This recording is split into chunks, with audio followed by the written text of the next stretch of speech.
One of them days. Oh, we are having one of those days, but we are now recording.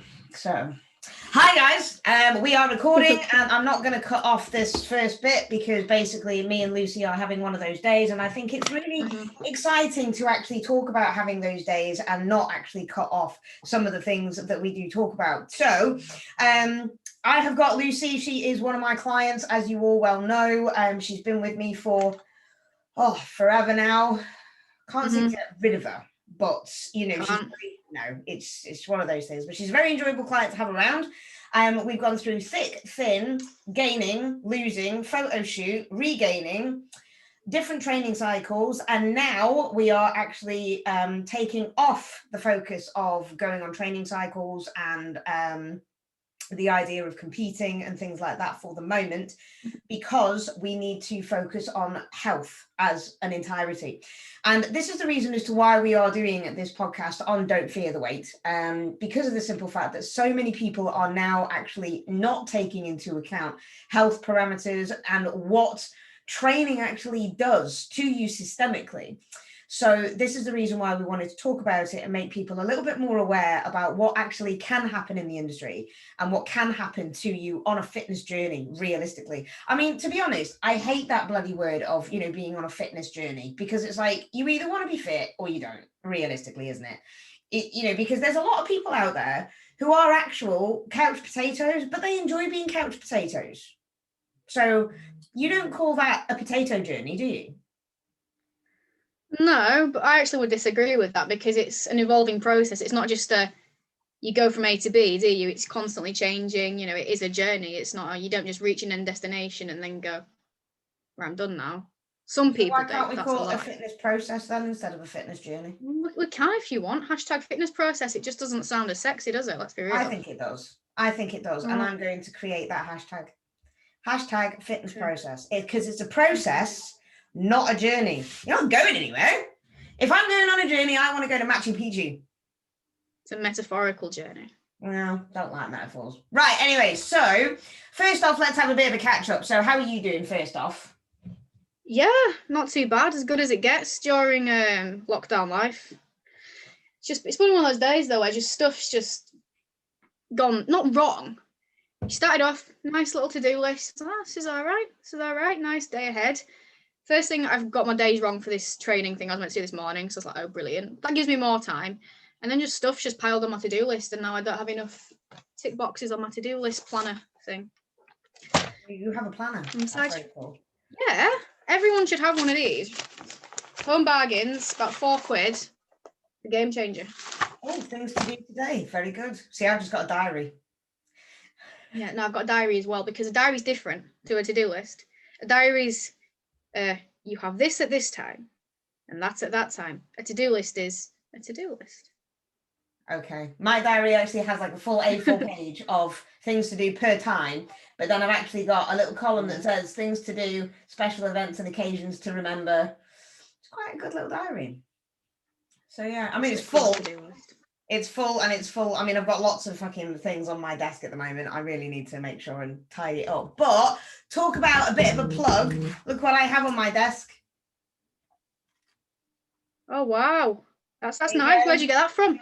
Where did you get that from? Oh, it turned up in the posts one day and I was like, right. So I thought I'd use it. I wish one of them would turn up in my post one day. Actually, it did. I got a full box through of like 50. It just, And at the same time, a couple of £100 went from my bank account. It was really weird. Wow, my God, that's a very, very big coincidence, really. But yeah, so for people who didn't actually see what it was, I just held up Lucy's logbook. So Lucy runs a business called Be Unrivaled, or hashtag Be Unrivaled. Sorry, we've got to get the hashtag. That's the hashtag. Hashtag. So she very, very kindly sent me a logbook, which I have started using because my own logbook ran out, and because I've got orders going out of my own logbook because it says don't be an arsehole on it. And apparently that's very popular, which I thought was funny. I decided to not use another one of my own and use Lucy's. And it was very helpful today in the garage gym. So if you do want a logbook that is very helpful to track all of your training, go on to Lucy, send her a DM, tell her that, the Tiny Titan sent you, hashtag Tiny Titan 10, and then you get a little bit of a discount, and she'll send you one out. No discount, but I'll happily send them out because I've got a massive cardboard box in my room and I've got nowhere to put it. So funny. Right, okay, they fill up so my room for me. let's get on to the subject at hand, because people are bored of us bloody. Yeah, they are. A little bit. So tell us what has been the basis of what's been happening and why we have come together and decided that right now we're just going to pull back on certain things. Okay, so I've had issues with my cycle for years. We'll go back to the start. I have actually done my own podcast episode on it, so that probably goes into things into a lot more details. If you want the full backstory, it's a bit of a plug, but it just saves you then listening to it twice. But I basically lost them when I was 16 during an eating disorder because I lost a lot of weight, which is a very sort of natural thing to happen when you do lose a lot of body fat very quickly. I did regain it, but I didn't regain it naturally. I was thrown onto HRT. Why, I still don't know to this day. They went down that route, but they did. Came off that when I was quote unquote weight restored. And they did come back, but they were just all over the shop. Wasn't very pleasant to live with because you couldn't predict them. I'll leave you to just think about that. And then went on the contraceptive just to get some regularity back. Came off that because I thought, no, I've been training for a few years at this point. The healthiest I've been with food. I'm just going to see what it does naturally. It didn't come back. So this was in summer 2019. They said it'll be 6-7 months. So don't panic if it doesn't come back. It can take 6-7 months. So I waited the 6-7 months. By that point, Rona struck. So this is about March. And it kind of just slipped my mind. And that's really bad to say. But because I'd never prioritized it that much or thought about it that much, the whole COVID situation just obviously took over everyone's lives and it just sort of slipped the radar a bit. It wasn't till near summertime that I sort of thought, oh my God, I've not actually had one for like a year now. At that point as well, I did have the thoughts, well, maybe is it because I'm dieting at this point that it's not here, this, that, and the other. And then I can't remember when I flagged it to you, but I did at some point. And then once we'd come out of the diet, got in touch with the GP, had some bloods. They came back not the best. And here we are now, just still trying to sort of find out what's going on. The latest thing that happened was probably week and a half ago when I got a letter through from the hospital basically saying that they think it may be down to my exercise levels. First thing I did was look at that and just think, shut up. That's just a cop-out answer. I'm fine. I'm not over exercising. But then when we had a bit of a chat about it, it may well be the cause. So this is why we're doing what we're doing now. So what we actually mean by that is that when Lucy got in contact with me and she said, look at this bloody ridiculousness that they're talking about in terms of like, they're saying that it's down to my exercise and I don't over exercise and blah, blah, blah. And the thing is, right, is that as fitness professionals, I'm going to call us fitness professionals, people who've been training for a bit of a while, we don't necessarily associate what we do as being extreme. But you have to be able to compare yourself to a general everyday population individual. Now, a general person, an everyday Doris, Sarah, Claire, Hannah, whatever you want to call it, very, very rarely trains 2 hours a day, 5 days a week. So what we do is extreme. And the way that we train, to the intensity that you train, it is extreme. So once we had this conversation, I was like, actually, Luce, if we look at it properly like this, what you do is extreme because you are doing that. You are walking the dog twice a day. You are doing cardio as well in order to keep your fitness up. So you are extremely active. Now, what the doctors are talking about is exercise-induced amenorrhea. It's completely different to REDS, which is known as relative energy deficiency in sport. People get those two mixed up, and I don't want you to get those two mixed up. REDS can cause amenorrhea, but REDS can also be present with still having a complete menstrual cycle. So they are two completely different things. However, exercise-induced amenorrhea is basically the point where you get your body under so much stress that you shut down the system because your body is that stressed. Cortisol levels are too high. The last thing that the body wants to do is reproduce. So it shuts down the reproductive system. And that's basically what the doctors are getting at. Now, personally, I don't actually think that your system was shut down by your exercise. I think that it has a long-standing issue in terms of your eating disorder, where you did lose a lot of body fat, and a lot of people who have eating disorders will not experience a menstrual cycle. And there's lots of things that we do need to take into consideration from this side of things.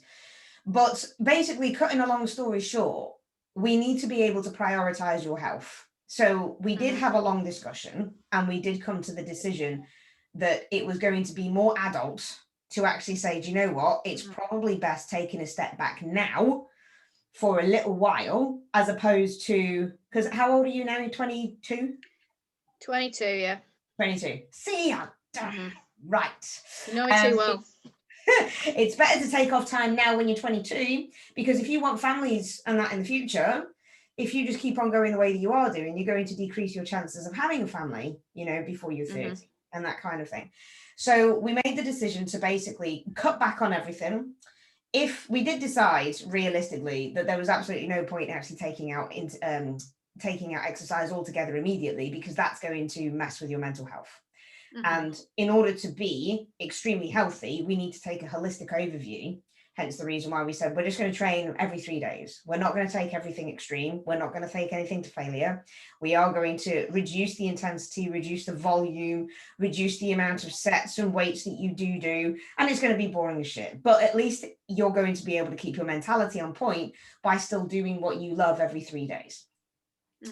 We did bring up calories and complete macros. We started implementing different types of foods, different supplements, which I won't go into because it's different for everybody. So I don't want to be one of those arseholes who just kind of like lists off everything and just say, right, okay, do this. So, because if anybody does find themselves in the same boat as Lucy, I don't want you just kind of saying, right, well, I'm just going to do that. It's one of the biggest things that I really, really hate is people who put their own macros, their own supplements, their own anabolic cycles and things like that with dosages and times on their social media, because then other people are going to pick up on that and then just kind of go, oh, well, I'll just do that.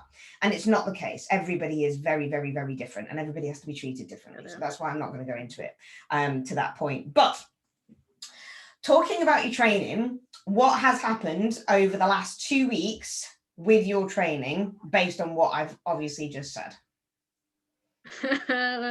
Oh, it's not gone to plan, really, has it? Not really, no. No.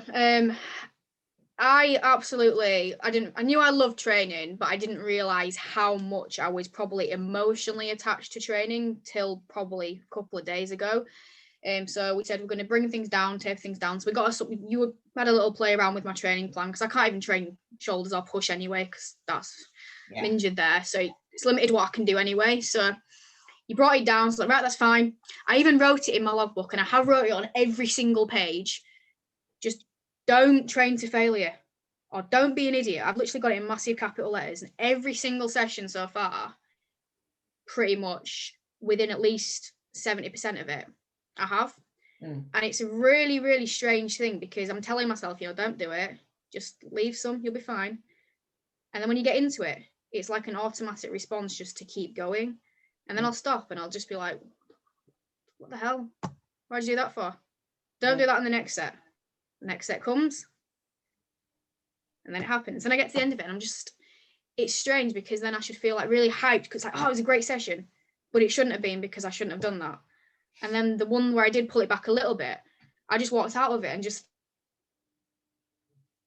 felt like, well, what was the point? Just a bit boring and a bit stupid. So right now it's a massive mental shift to try and get my head into, not training the way that I used to. But I think it's not just as simple as just doing it, because I think I have used, and I think a lot of people listening will feel the same, that they use training as an outlet, for stress, emotions, whatever it is. And for me, I think training hard, just putting my music on and just going for it, is something which has massively and does massively have an impact on me and my mental well-being. So I think I don't want to let go of it out of fear of how I might then be. That's an interesting comment. What's the fear of what you might turn into if you don't go to failure? Potato. No, I'm joking. I've had a lot of history, not just with eating disorders as well. I have had a lot of history with mental health, which I'm very happy and to be open about. I did a podcast the other day as well, literally just laying all the cards on the table, just getting everything out that I've not necessarily been honest about before. So, and last few years have been bad. I've had some, before I started with you, I was not in a good space at all. And I still was training then, but I remember when I had quite a traumatic and bad experience with my mental health, and I was in a process where, I just wanted to get back to it, and everyone's like, just take some time off, sort yourself out. And the first thing I said was, when am I going back to training? When can I go back to the gym? Because it really does help. So I know I am stronger than I was, but I guess there is always that fear that if I don't have my quote unquote therapy, will I ever slip back into those sort of mentalities and mindsets, if that makes sense? Yeah, absolutely. It's almost like you use training as a crutch. And it's nothing to be embarrassed about or get upset about, because thousands of people do use training as a crutch. It's like people who use alcohol as a crutch. And that is literally an analogy I used to someone the other day when I was saying that I couldn't stop training to failure. I'm like a fucking alcoholic, who just won't stop going to the cupboard to get a bottle of beer. Like, what is wrong with me? Like, it's a very strange thing. But it isn't. It can be an addiction, absolutely. Because if you think about it, right, and I was actually having this conversation with Scott and saying that the mental health and well-being of some of my clients is really, really being detrimented because of the fact that the gyms are shut over this coronavirus type of issue. And he said, I really don't get it though, because I don't understand why the mental health thing really does go down when they don't go to the gym or when they can't do anything. But he's not a gym addict, you see. He's not a bodybuilder, he's not like that, but he was an international gymnast, and he did train in forms of gymnastics for 8-9 hours a day when he was back in his prime. Not now, he's far too old for that kind of shit. But you see, that wasn't an addiction, that was like a job, because he was an international athlete. So when he was injured and it destroyed his career, that was it. His career in gymnastics was over. He just kind of moved on to the next thing. But he did wallow in depression for a long time. So it was trying to actually switch that mentality and say, yeah, but it's not just the gym. It isn't just the gym for people. Some people have adopted a gym lifestyle because they were an addict and because they were an alcoholic. So it's almost like it has swapped one addiction to the other, whereas you're not addicted. You weren't addicted to your eating disorder, but you were controlling your life through that eating disorder. So what you've done is you've just swapped one element of control for another. And now that we've actually said, we're taking that control element away from you, it's almost like you're worried that you're going to need to go back and have that control from another perspective. 100%. So it's just I've noticed that in myself. I've noticed it. Like, I say to people, some people are like, it may be a bit obsessive with what you do, but I said, yeah, but it's obsessive maybe to a degree, but it's a healthy obsession, because one, it's actually doing my body good. 2, I'm the happiest I've been, and 3, I've made so many friends from, not that I didn't have friends before, I didn't have many, bit of a loner, but I've made so many solid friendships through the fitness industry. Like, you'll know yourself the amount of people that you come into contact with, where it's events, through social media, through coaching platforms. You meet so many people, and I'd say that a lot of those people now are my best friends and the people who I do talk to every day and do share struggles with, because they are so like-minded. So it's one of the best things I have done. And I think I've always had quite an obsessive compulsive not disorder, like personality. I like things to be a certain way. I like to do things. I like to have things in certain ways. That's why I have lists and things and notebooks for things. I like everything to be in order. So when control elements and things fall out of order, I always feel really like lost and weird and strange, and I don't know how to react, which is why I start ranting at you. Yes. We have plenty of rants. We have plenty of rants, and that is all part and parcel of coaching at the end of the day. Because I think that if you can't rant to somebody who you realistically spend a lot of time with, even if it's through a virtual portal in a way, I think if you can't rant and you can't communicate and you can't share highs and lows and anything like that, I think that there's something wrong in being a coach realistically, because coaching should be emotional. I was actually having an interview the other day, And somebody actually said to me, well, the interviewer said to me, what is it that I pride myself most on in terms of my coaching? And I said, it's because I actually know each and every single one of my clients. I know whether they're married, whether they've got kids, whether they're going through a hard time, whether they're applying for university or going through a different job or a breakup or a divorce, whatever. And I know everything about my clients, which is the reason why I have a cap on my numbers. But I think that's extremely important to know. So I know your background. I know what's going to make you tick, hence the reason why I said to you, there's no way we can actually get rid of your exercise altogether, because it will just blow your mind. And the same kind of thing in terms of your food and what we're doing with your food. I've given you certain challenges, and the challenges haven't gone too bad. You know, they've not actually. So I asked you to implement different types of oils, different types of nuts and seeds. And one of your questions in terms of your check-in sheet, you've obviously got a very different check-in sheet now. But one of your questions in terms of that was, how are you getting on in terms of your new food choices? And you tried coconut oil and it wasn't bad. You didn't die from it. You actually enjoyed it. Didn't die. I did. What's been the hardest thing that you found in terms of like trying different foods and having different elements and having increased macronutrient intake without the expulsion of expenditure? I think for me, like, I would definitely say my food relationship is the best it has been. When I first started with you, to be honest, it still wasn't great at all. I still had like massive anxieties of eating out and things like that. Yeah. That is definitely better and improved. Still not 100%, but when are we ever 100%? I think the biggest one for me is I've always just pretty much been the same kind of foods in pretty much consistently, and I know what's in what pretty much and how much of that's in what, and I just stick with that. When you increased it, I was a bit like, oh, that's still quite a bit considering I'm not doing a lot, like, you know. And I think the first weeks or so I just didn't feel hungry at all. I think the whole sort of feeling a bit down about the situation as well definitely added to that. So I was just like, can't even think about food, I don't want to. And then you're saying try new things, and it's like I don't really know what the macros are in that. I don't know how I'd fit that in, and that just took a bit of a while to get my head around a bit. So, but it's one of those, once you've done it, you've done it. It's the same with anything. When you've got a bit of a fear or anxiety about it, unless you actually do it and just throw yourself in and realize that, you know what, that's fine. Yeah, you'll never overcome it. It's the same with anything, like water. If you're scared of going swimming, you know, and once you've actually gone in the pool, you're like, oh, that's all right. Yeah. And that fear, and you just think, well, I was a bit of an idiot, wasn't I? And then it all just comes into play. But it's one of those things that I wouldn't take the initiative to do it myself, because everyone likes to be comfortable. No one likes to step out of the comfort zone because it doesn't feel right. But it's definitely the best thing you can do to grow from many elements, whether it's overcoming food issues, growing in terms of business work, whatever it is in life, you have to do it. But I think sometimes you do just need someone else to give you that nudge or that reassurance that it's fine, just do it. And speaking of that, you actually handed in your notice to your job, didn't you? I did. That was a scary as shit thing to do. It is, and it still feels a bit like, oh my god, should I have done that?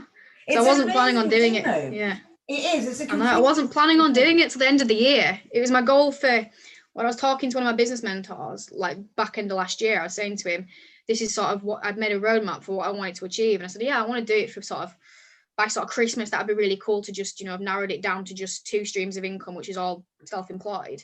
Then when I started working with Ollie, he was like, yeah, you can do this by March. And I was like, no chance. And when I looked at my finances, my adulting spreadsheet, if you don't have an adulting spreadsheet, you're not doing life right. And I was just like, actually, you know what? I could probably do this now. It's a bit of a jump, but I think if I do it, then I'll be able to put more into it. So I did it.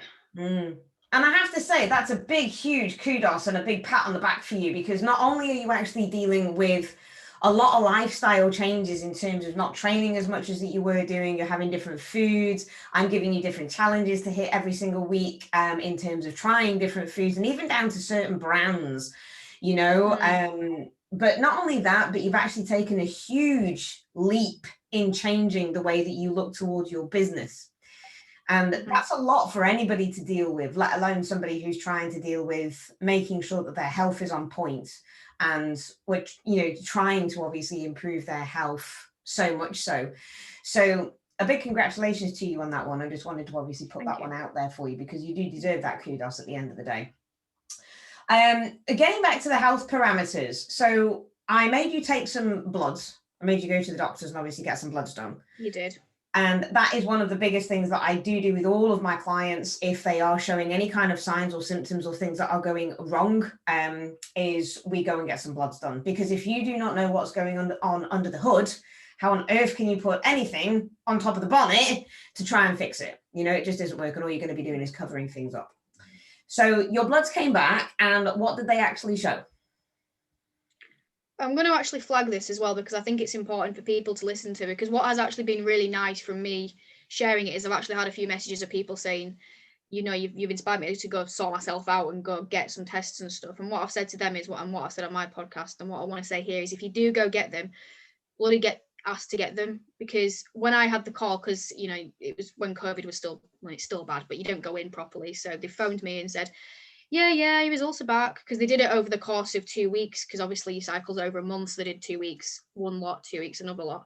After the second lot, they just said, yeah, it's fine, no further action required, bye.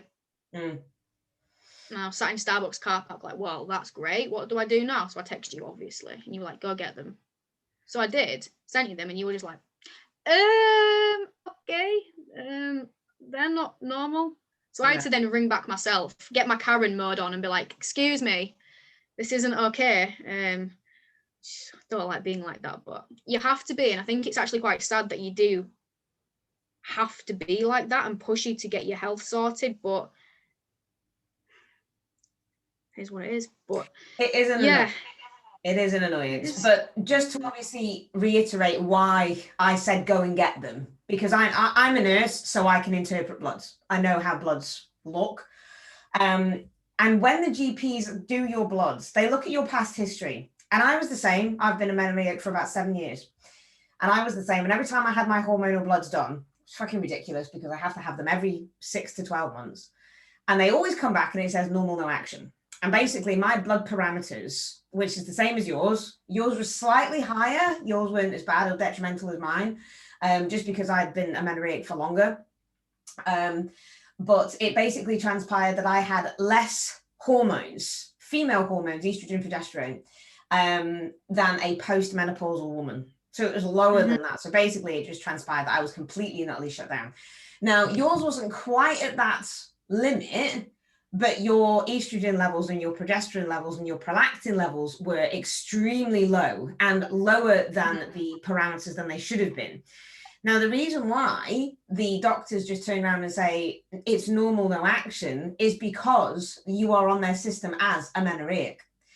So your bloods are actually normal for somebody who doesn't have a cycle, which is the reason why they say normal, no action.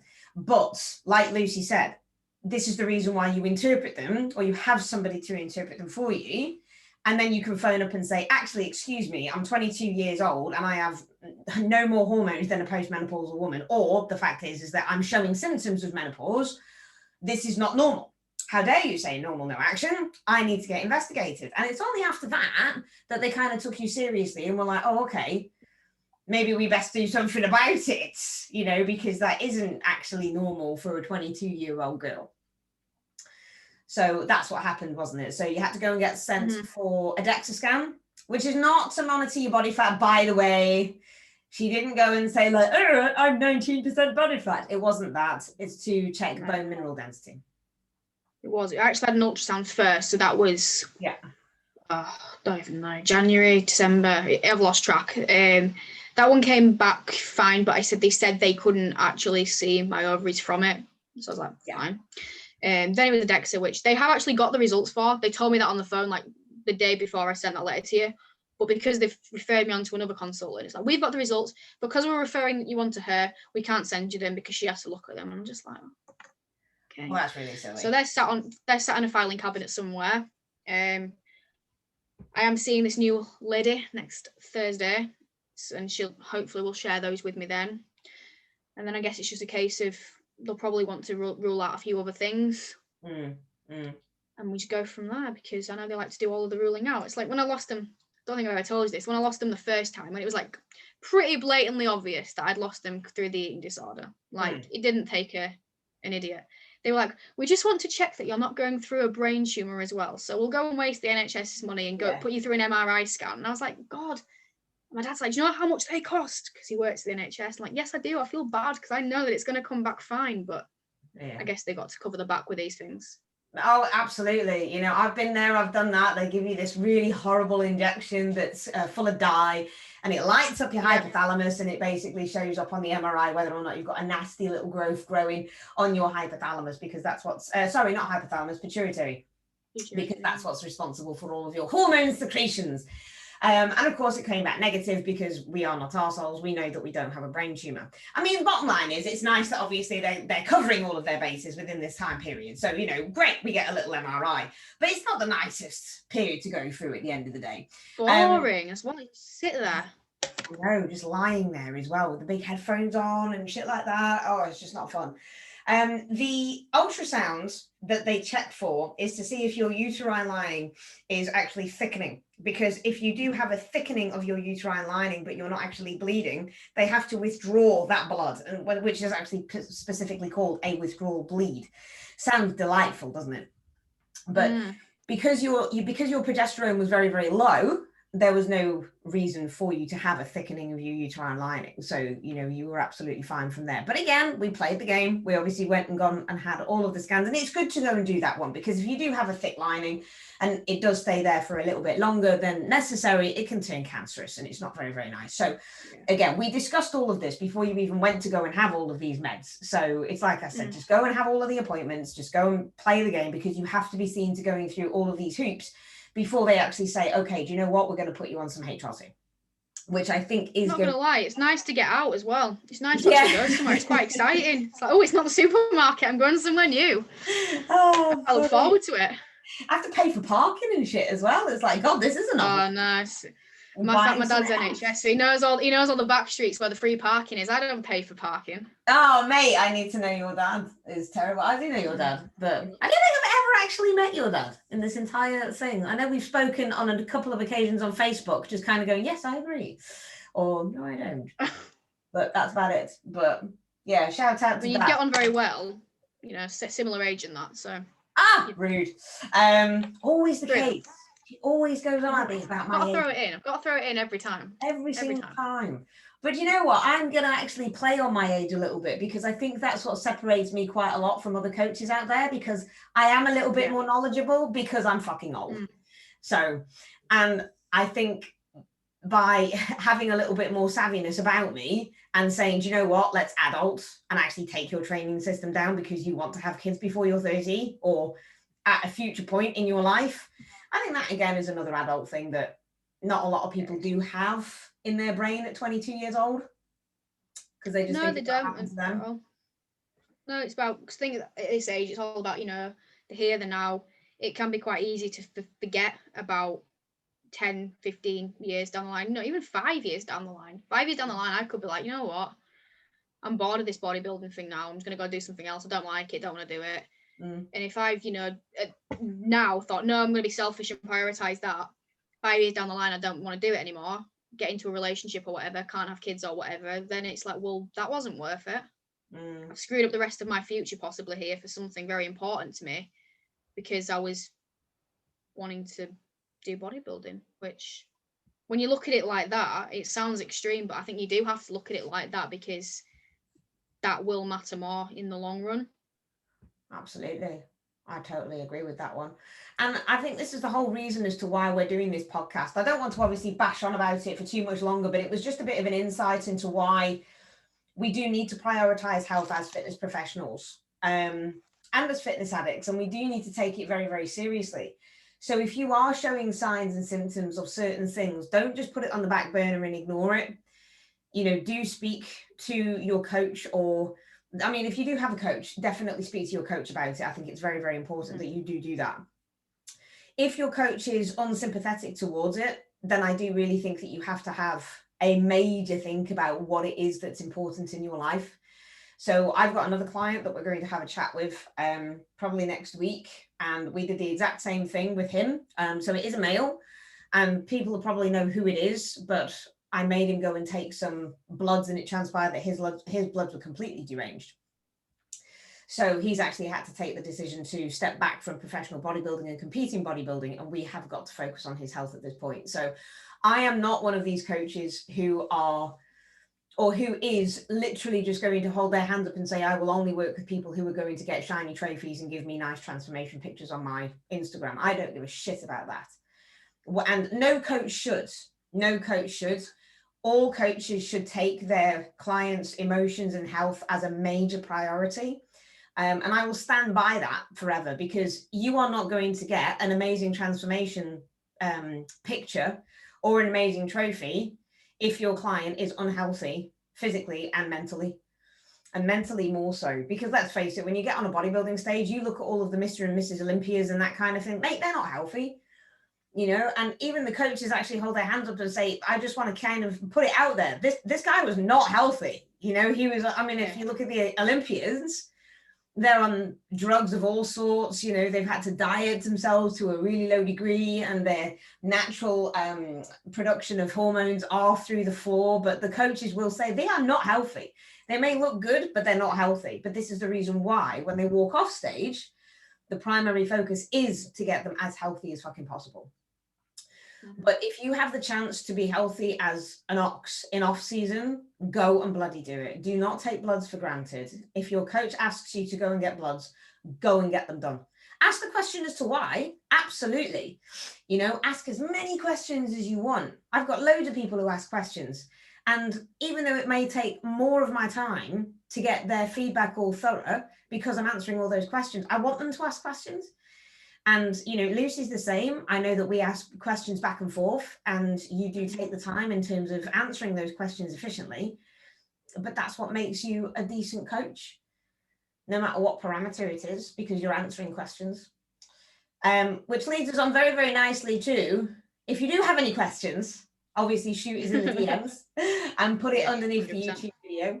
That was my little 2 pence worth of a sign out type of thing. So Lucy, do you want to finish on anything? Probably not, no. But I am going to just reiterate that point of, you know, if you do go get tests done or whatever it is, just don't ever let them fob you off, because it does happen so often. You know, saying your bloods are fine. I know it's totally different, but when I had the eating disorder the first time I ever went to a GP, they just said, yeah, here's some antidepressants, tell her to eat more, basically, come back in 4 weeks. That was literally it the first time. And, you know, my family had to like ring to get seen by actually mental health services. So you have got to be pushy. It's one element in life where I will say you've got to be pushy and be pushy. Don't think, you know, I'll just wait to hear from them. Push for it, because your health matters. You know, you're not pushing for something like money or anything. It's your health at the end of the day. And if you lose an element of that and you can't get it back, well, what's the point? Exactly. It's not good. Exactly. I'm going to leave that there. Okie dokie. So Lucy, thank you so much for obviously taking the time and talking to us about your story. Guys and girls, I hope you have pleasure as always. I hope that you have taken everything on board as efficiently as you can do. Like I said, if you've got any questions, please shoot me or Lucy a DM. I'm sure she won't mind obviously answering any more questions from that perspective. And we will shout this more and more from the rooftops, because I do think that health does need to be made a bit more of a priority in the industry. Thank you once again for listening in and tuning in to Don't Fear the Wait. Obviously, give us a thumbs up, give us a share, give us a like, subscribe, all of that other shit, so I can carry on doing these wonderful podcasts to bore you to tears or make cardio a little bit more interesting. Whatever comes first. So thank you again. See you later. Good night, good afternoon, and have a wonderful day. Yep. Bye.